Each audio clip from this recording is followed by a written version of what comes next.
ಈ ಪ್ರಕರಣದ ತನಿಖೆಯನ್ನು ಕೈಗೆತ್ತಿಕೊಂಡಾಗ ಎಷ್ಟು ಸಮಯ ಆಗಿತ್ತು ಸೌಜನ್ಯ ರೇಪ್ ಆ್ಯಂಡ್ ಮರ್ಡರ್ ಆಗಿ? ಹಾಗೆ ನಿಮ್ಮ ತನಿಖೆಯ ಭಾಗವಾಗಿ ನೀವು ಕಂಡುಕೊಂಡ ಪ್ರಮುಖ ಅಂಶಗಳೇನು? ಡಿಸೆಂಬರ್ ತಿಂಗಳಲ್ಲಿ ನಾನು ತಗೊಳ್ತೇನೆ ಕೇಸನ್ನು. ನನಗೆ ನೇರವಾಗಿ ಆ ಕೇಸ್ ಬರಲ್ಲ. ನಮ್ಮ ಜೂನಿಯರ್ ಬ್ಯಾಚ್ DYSP ಮಿಸ್ಟರ್ ತೀರ್ಥರಾಜು ಅಂತ ಅವರ ಹೆಸರು. ಈ was also retired. Is Jain by caste.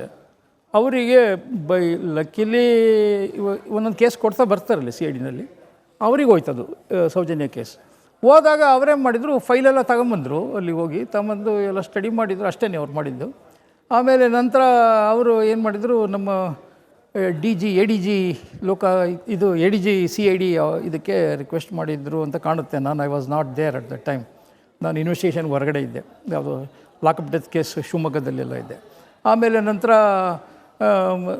ಇಮಿಡಿಯೇಟಾಗಿ ಬರಲಿಕ್ಕೆ ನನಗೆ ಕಾಲ್ ಬಂತು, ಈ ಕೇಸ್ ಇಲ್ಲಿಗೆ ಬಿಟ್ಬಿಟ್ಟು ಇಮಿಡಿಯೇಟಾಗಿ ಬನ್ನಿ ಅಲ್ಲಿಗೆ ಅಂತ ಹೇಳಿದರು.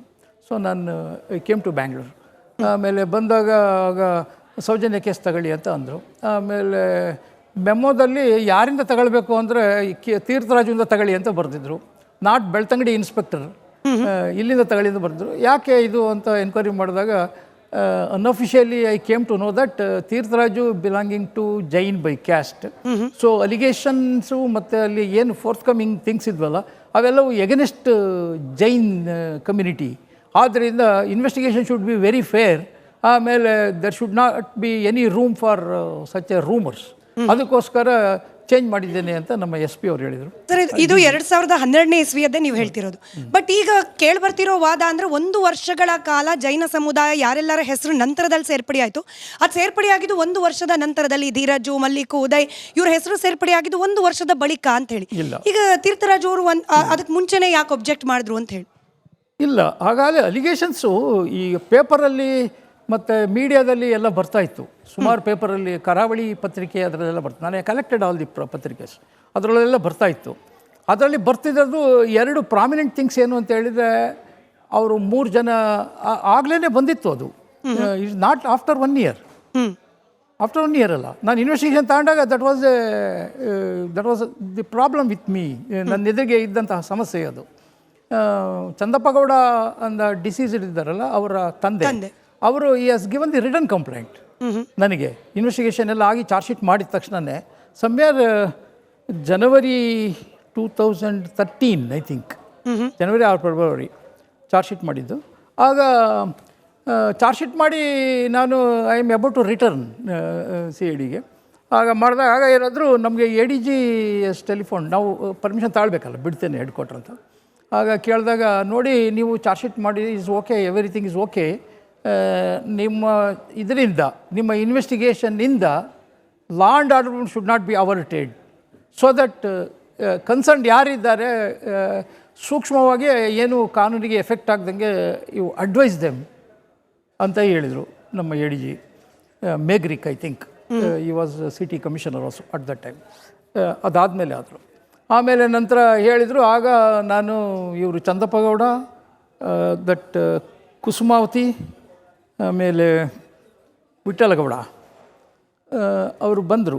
ಚಂದಪ್ಪ ಗೌಡ ಮತ್ತು ಅವ್ರ ಮಿಸಸ್ ಇಬ್ಬರಿಗೂ ಬರ್ಲಿಕ್ಕೆ ಹೇಳಿದೆ. Along with them that Vittalagowda is also accompanied. ಬಂದರು. IBನಲ್ಲಿ ಭೇಟಿಯಾದ್ವಿ. Charge sheet was already file ಆಗಿತ್ತು ಅಷ್ಟರಲ್ಲಿ. ನಾನು ಹೇಳಿದೆ, ಒಂದು ಈಗ ಏನಾಗಿದೆ ಅಂದರೆ, ನಾನು ಕೋರ್ಟಿಗೆ ಕೆಲವು ಡಾಕ್ಯುಮೆಂಟ್ಸನ್ನು ಕೊಟ್ಟಿದ್ದೇನೆ, ಅವು ಇನ್ನೂ ಕೋರ್ಟ್ ಕನ್ಸಿಡ್ರೇಷನ್ನಲ್ಲಿ ಇದೆ. APP ಮತ್ತು ನಮ್ಮ ಲಾ ವಿಂಗ್ ಎಲ್ಲ ಪ್ರೋಸೆಸಿಂಗ್ ಎಲ್ಲ ಆಗಿ ಅಲ್ಲಿ ಹೋಗಿದೆ. ಇದರಲ್ಲಿ ನಾನು ಏನಾದ್ರು ಮಾತಾಡಿದರೆ it amounts to contempt also. ಆಮೇಲೆ it is above my power ಅಂತ ಕಾಣಿಸ್. Is ultra vires I think, as according to word which ಇದ್ರ ಪ್ರಕಾರ ಹೇಳ್ಬೇಕಂದ್ರೆ it is beyond my power ಎಲ್ಲವೂ ಹೇಳಲಿಕ್ಕೆ. ಅಫ್ಕೋರ್ಸ್ ನಮ್ಮ ADG ಹೇಳಿದ್ದಾರೆ ಅವರಿಗೆ ಕನ್ವಿನ್ಸ್ ಮಾಡಿ ಅಂತ. ನಾನು ಕನ್ವಿನ್ಸು ಮಾಡಬೇಕು, but it should not violate the law also. ಅವ್ರಿಗೆ ಕರೆದ್ಬಿಟ್ಟು ನಾನು ಒಂದು ಮಾತು ಹೇಳಿದೆ, ನಿಮ್ಮ ಮಗಳು ಸೌಜನ್ಯ ಸತ್ತೋಗಿದ್ದಾಳೆ, ರೇಪ್ ಆಗಿದೆ, ಇಸ್ ಎಲ್ಲ everything is okay, according to me ಪವಿತ್ರವಾಗಿ ಸತ್ತಿದ್ದಾಳೆ ಅಂತ ನೀವು ತಿಳ್ಕೊಳ್ಳಿ. ನೋಡಿ, ಕೆಟ್ಟದ್ರಲ್ಲಿಯೂ ನಾವು ಒಂದು ಸ್ವಲ್ಪ ಒಳ್ಳೆಯದನ್ನು ಹುಡುಕಬೇಕು ಅಂದರೆ ನಿಮ್ಮ ಮಗಳನ್ನ ಏನು ಬದುಕಿಸ್ಕೊಡ್ಲಿಕ್ಕೆ ಆಗಲ್ಲ. ನಾವು CID CBI ನೋ ಬಡಿ ಈವನ್ ಯಾರು ಬಂದ್ರೂ ಆಗಲ್ಲ. ಅದು ಮತ್ತು ನಂತರ ಈ ಬದುಕಿಸ್ಕೊಳ್ಲಿಕ್ಕೆ ಆಗಲ್ಲ ಅಂದಾಗ ನಾವು ಏನು ಮಾಡ್ಬೋದು, ನಿಮ್ಗೆ ಆಗಿರ್ತಕ್ಕಂಥ ಇದೆಯಲ್ಲ, ದುಃಖ ಇದೆಯಲ್ಲ, ಅದನ್ನು ಸ್ವಲ್ಪ ಮಟ್ಟಿಗೆ ನನ್ನಿಂದ ಆಗುವಷ್ಟು, ಕಾನೂನಿಗೆ ಧಕ್ಕೆ ಆಗದೆ ನನ್ನಿಂದ ಆಗುವಷ್ಟನ್ನು ನಾನು ನಿಮಗೆ ಹೇಳ್ಬೋದು. ಪವಿತ್ರವಾಗಿ ಸತ್ತಿದ್ದಾಳೆ ಅನ್ನೋದು ನನ್ನ ಅಭಿಪ್ರಾಯ. ಅದನ್ನು ಮನಸ್ಸಲ್ಲಿ ಇಟ್ಕೊಳ್ಳಿ. ಆಮೇಲೆ ಇನ್ನೂ ಒಂದು ಹೇಳಿದೆ, ಬೈ ದ ಟೈಮ್ ನನಗೆ ಗೊತ್ತಿತ್ತು ಇದೆಲ್ಲ, ಬರ್ತೇನೆ ನೆಕ್ಸ್ಟ್ ಅಲ್ಲಿಗೆ. Don't make any politics, believe the investigation officer. ಎರಡು ಪದದ ಬಗ್ಗೆ ಬಹಳ ಆಕ್ಷೇಪ ಆಗ್ತಿರೋದು ಸರ್. ನೀವು ಪವಿತ್ರವಾಗಿ ಸತ್ತಿದ್ದಾಳೆ ಅಂತ ಹೇಳಿ ನೀವು ಹೇಳಿದ್ದನ್ನ ಇನ್ನೊಬ್ಬರು ರಿಪೀಟ್ ಮಾಡಿ ಅದಕ್ಕೆ ಈ ಸೌಜನ್ಯ ಹೋರಾಟಗಾರರೆಲ್ಲ ಬಹಳ ಕಟುವಾಗಿ ಟೀಕಿಸ್ತಾ ಇದ್ದಾರೆ. ಅಂದ್ರೆ ಹೆಣ್ಣು ಮಗಳ ಮೇಲೆ ಆಗೋ ದೌರ್ಜನ್ಯವನ್ನ ಅದು ಪವಿತ್ರ ಅಪವಿತ್ರ ಅಂತ ಹೇಳಿ ಯಾವ ಮಾನದಂಡದ ಮೇಲೆ ಮಾತನಾಡಿದ್ರು ಅಂತ ಹೇಳಿ.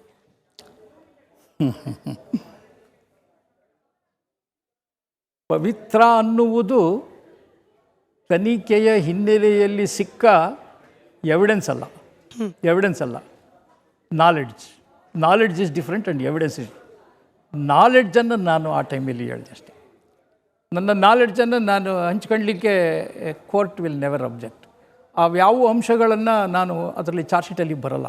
ಯಾಕೆಂದರೆ ಯಾರಾದರೂ ಈಗ ಯಾರ ತಗಾರು ಬಾಯಿ ಮಾತಿನಲ್ಲಿ ಮಾತಾಡಿದರೆ I cannot prove it unless that person admits.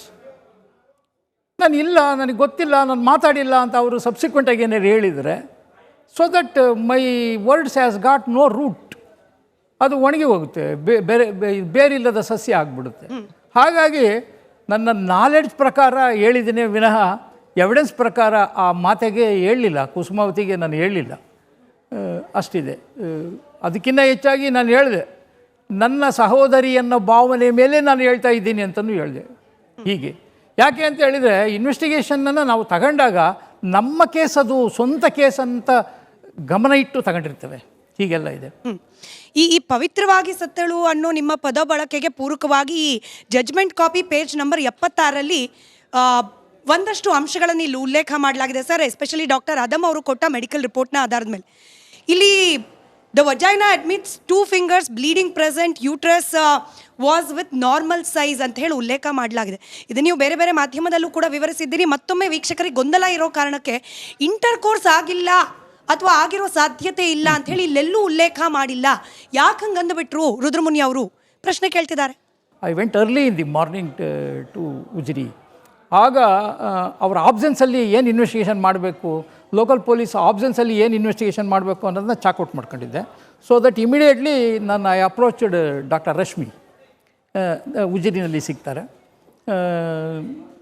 ಸ್ಟಾರ್ಟಿಂಗಲ್ಲಿ ನಾನು ಅಷ್ಟೇ ಪರಿಚಯ ಮಾಡಿ ನಾನು ಐ ಆಮ್ ನಾಟ್ ಇದು ಡಿಗ್ ಮಾಡಿಲ್ಲ ಏನು ವಿಚಾರನ. ಒಳಗೆ ಹೋಗಿ ನಾನು ಇಂಟ್ರೊಡ್ಯೂಸ್ ಮಾಡ್ಕೊಂಡೆ, I am Soujanya case investigation officer CID ಹೀಗೆ ಬಂದಿದ್ದೇನೆ, ಹೀಗೆ ಇದು ನೀವು ವರ್ಡ್ ಬೈ ವರ್ಡ್ ಎಕ್ಸ್ಪ್ಲೈನ್ ಮಾಡಬೇಕಾಗ್ತದೆ, ಇದನ್ನು PM ರಿಪೋರ್ಟನ್ನು ಎಕ್ಸ್ಪ್ಲೈನ್ ಮಾಡಬೇಕು. That is only available things. ಈಗ ಡೆಡ್ ಬಾಡಿ ಇಲ್ಲ, ಯಾವುದೂ ಇಲ್ಲ, ಏನಿಲ್ಲ. ನೀವೇ ಲಾಸ್ಟಿಗೆ ಅದು PM ಮಾಡುವಾಗ ಅವರ ಡೆಡ್ ಬಾಡಿಯನ್ನು ನೋಡಿದ್ದು ಮತ್ತು ವೀಕ್ಷಿಸಿದ್ದು ಮತ್ತು ಒಳವಕ್ಕೂ ವೀಕ್ಷಿಸಿದ್ದು ಈಗೆಲ್ಲ ಇದೆ ಅಂತ ಹೇಳಿದರು. ಆಗ ಅವರು ಹೇಳಿದರು, ಇಲ್ಲ ರೇಪೇ ಆಗಿಲ್ಲ ಅದಕ್ಕೆ ಅಂತ. ಅವರು she has voluntarily expressed, I has not asked. ಇನ್ನು ನಾನು ಇನ್ನೂ ಸ್ಟಾರ್ಟೇ ಮಾಡಿಲ್ಲ. ದಟ್ ಈಸ್ ಅದು ಸ್ಟಾರ್ಟ್ ಮಾಡಿದಾಗ ಹೇಳಿಲ್ಲ ಅವರು, ಸ್ಟಾರ್ಟಿಂಗ್ನಲ್ಲೇ ಹೇಳ್ಬಿಟ್ರಿ ವಾಲೆಂಟ್ರಿ. ಹೇಗೆ ಹೇಳ್ತೀರಿ ಏನು ಅಂತ ಕೇಳಿದೆ. ಇಲ್ಲ ಆಗಿಲ್ಲ, ಇಲ್ಲಿ ಏನಾಗುತ್ತೆ ಅಂದರೆ ಡೆಸ್ಪರೇಷನ್ ಏನಾಗುತ್ತೆ ಅಂತ. ನಾನಿನ್ನು ಯಾವುದು ಡಾಕ್ಯುಮೆಂಟ್ಸನ್ನು ಸರಿಯಾಗಿ ಒಂದಾದ ಮೇಲೆ ಒಂದು ಸ್ಟೆಪ್ ಬೈ ಸ್ಟೆಪ್ ಹೋಗಿಲ್ಲ. PM ರಿಪೋರ್ಟನ್ನು ತಗೊಂಡಿದ್ದೇನೆ. PM ರಿಪೋರ್ಟ್ ಬಗ್ಗೆ ಅದು 3 ಪೇಜ್ ಇದೆ, ಅದರಲ್ಲಿ ಯಾವುದಕ್ಕೂ ಹೋಗಿಲ್ಲ ಇನ್ನು ನಾನು. ಈ ಕ್ವಶನ್ ನಂಬರ್ 1 ಅಲ್ಲಿಂದ ಶುರು ಮಾಡ್ತೇನೆ, ನೀವೇಗೆ ಸ್ಟಾರ್ಟ್ ಮಾಡ್ತೀರೋ ಹಾಗೆ. ಸೊ ಅವ್ರು ಹೇಳಿದರು ಆಗಿಲ್ಲ ಅಂತ. She has told voluntarily. ಅದನ್ನು ಮೈಂಡಲ್ಲಿ ಇತ್ತು, ಅವರೇ ಹೇಳಿದ್ದಾರೆ. ಆಮೇಲೆ ನಂತರ ಹೇಗೆ ಏನು ಅಂತ ಹೇಳಿದೆ. ಇಲ್ಲ ಅವರಿಗೆ ಏನಾಗಿದೆ ಅಂತ ಹೇಳಿದರೆ ತೋರಿಸಿದ್ರು ಅವರು PM ರಿಪೋರ್ಟ್. ನೋಡಿ ಇಲ್ಲಿ ಬರೆದಿದ್ದೇನೆ, ಇದು ಏನಾಗಿದೆ ಅಂತ ಹೇಳಿದರೆ ಈ ಇದ್ದಿದ್ದೆಲ್ಲ ಏನು ವೆಜೈನಲ್ ಇದರಲ್ಲಿ ಸ್ವ್ಯಾಬಲ್ಲಿ ಮಣ್ಣಿದೆ. How vaginal swab how you are collected. Pipette ಅಂತ ಒಂದು ಏನೋ ಇನ್ಸ್ಟ್ರೂಮೆಂಟ್ ಇರ್ತದೆ ಕೆಮಿಕಲ್ ಇವರಿಗೆ. ಅವರು ಪಿಪೆಟ್ ಹಾಕಿ ಅದನ್ನು ಸಕ್ ಮಾಡಿ ತೆಗಿತಾರೆ, ಅದ್ರ ಜೊತೆಗೆ ಮಣ್ಣು ಎಲ್ಲ ಬಂದಿದೆ. So that is deep inside the vagina mud particles for traced according to her. Deep inside ನೋಡಿ ವೆಜೈನ ಇದು ಆ್ಯಸ್ ಎ ಸೈನ್ಸ್ ಹಿನ್ನೆಲೆಯಲ್ಲಿ ಮಾತಾಡಬೇಕಂದ್ರೆ ಅಲ್ಲಿ ಏನಾಗಿದೆ ಅಂತ ಹೇಳಿದರೆ it is a very I am biology student also ಡಿಗ್ರಿನಲ್ಲಿ BSc ಬಾಟ್ನಿ ಆ್ಯಂಡ್ ಝುವಾಲಜಿ. ಈ ದಟ್ ವೆಜೈನಾದಲ್ಲಿ ಡಾಕ್ಟ್ರಿಗೆ ಕೇಳಿದೆ how it was in outside the ಏನು ಮೇಲ್ಗಡೆ ಆ ಫೋಲ್ಡ್ ಇದೆಯಲ್ಲ that is called as vulva I think medical term. ಅಲ್ಲಿ have you traced the mud particles or where you have traced the mud particles? ಅವರೇ ಹೇಳಿದ್ದಕ್ಕೆ deep inside the vagina mud particles ಇದೆ. How it was entered unless somebody pushes it? Is it naturally enters body? ಹೀಗೆ ಒದ್ದಾಡಿದಾಗ ಬಿದ್ದಾಗ ಹೋಗ್ಲಿಕ್ಕೆ ಆಗ್ತದೆ? Never, ಹೋಗ್ಲಿಕ್ಕೆ ಆಗಲ್ಲ ಅಂತ ಅಂದರು. ಆಮೇಲೆ ಹೇಗೆ ಅಂತೇಳಿ ಫಿಂಗರ್ಸಲ್ಲಿ ಪೆನಿಟ್ರೇಟ್ ಮಾಡಿದ್ದಾನೆ, ಮಣ್ಣು ಹಾಕಿ ಪೆನಿಟ್ರೇಟ್ ಮಾಡಿದರೆ ಹಾಗೆ ಆಗ್ತದೆ ಅಂತ ಶಿ ಟೋಲ್ಡ್. ಅದಕ್ಕೆ ಪೂರಕವಾಗಿ ನೋಡಿ ಆ ವೆಜೈನಲ್ ವಾಲ್ ಇದೆಯಲ್ಲ ಒಳಗಡೆಗೆ lacerated wounds were occurred. Lacerated wound ಅಂತ ಹೇಳಿದರೆ ಅಬ್ರೇಷಸ್, ಕಿತ್ತೋದ ತರಚುಗಾಯ ಕಿತ್ತೋಗಿರುವುದು ಅಂತ. ತರಚುಗಾಯ ಕಿತ್ತೋಗಿರೋದಕ್ಕೆ ಅದಕ್ಕೆ ಬರೀ ತರಚುಗಾಯ ಅಬ್ರೇಷಸ್ ಮೆಡಿಕಲಿ. ಅದು ಕಿತ್ತೋಗಿದ್ರೆ that is called as a lacerated wounds. Cut wounds, contusions, ಆಮೇಲೆ ಅವೆಲ್ಲ ಬೇರೆ ಬೇರೆ. ಅದೇ ಥರ ಇಲ್ಲಿ ಅವೆರಡು ಅದರಲ್ಲಿ ನಾನು ಬರೆದಿದ್ದೇನೆ ಅಂತ ಅವರು she has told. 2 fingers, what is the 2 fingers theory ಅಂತ ಕೇಳಿದೆ. ನಾರ್ಮಲಿ ನಾವು ಯಾವುದೇ ಇದು ರೇಪ್ ಕೇಸ್ ಇದು ಅಂತಲ್ಲ, ಎನಿ ರೇಪ್ ಕೇಸ್ ಬಂದಾಗ ನಾವು ಹೇಗೆ ಕಂಡುಹಿಡಿತೇವೆ ರೇಪ್ ಆಗಿದೆ ಅಂತ ಹೆಂಗೆ ಕಂಡುಹಿಡಿತೇವೆ? ಅನ್ಲೆಸ್ ಅವರು ಬದುಕಿದ್ರೆ ಅವರೇ ಹೇಳ್ತಾರೆ ವಿಕ್ಟಿಮು, ಇಲ್ಲ ಸತ್ತೋಗಿದ್ರು ಅಂತ ಹೇಳಿದರೆ ಹೇಳಲಿಕ್ಕೆ ಆಗಲ್ಲ. ಹೇಗೆ ಕಂಡುಹಿಡಿತೀವಿ? ವಾಟ್ ಎಕ್ಸ್ಪೆರಿಮೆಂಟ್ಸ್ ನಾವು ಮಾಡ್ತೀವಿ ಅಂತ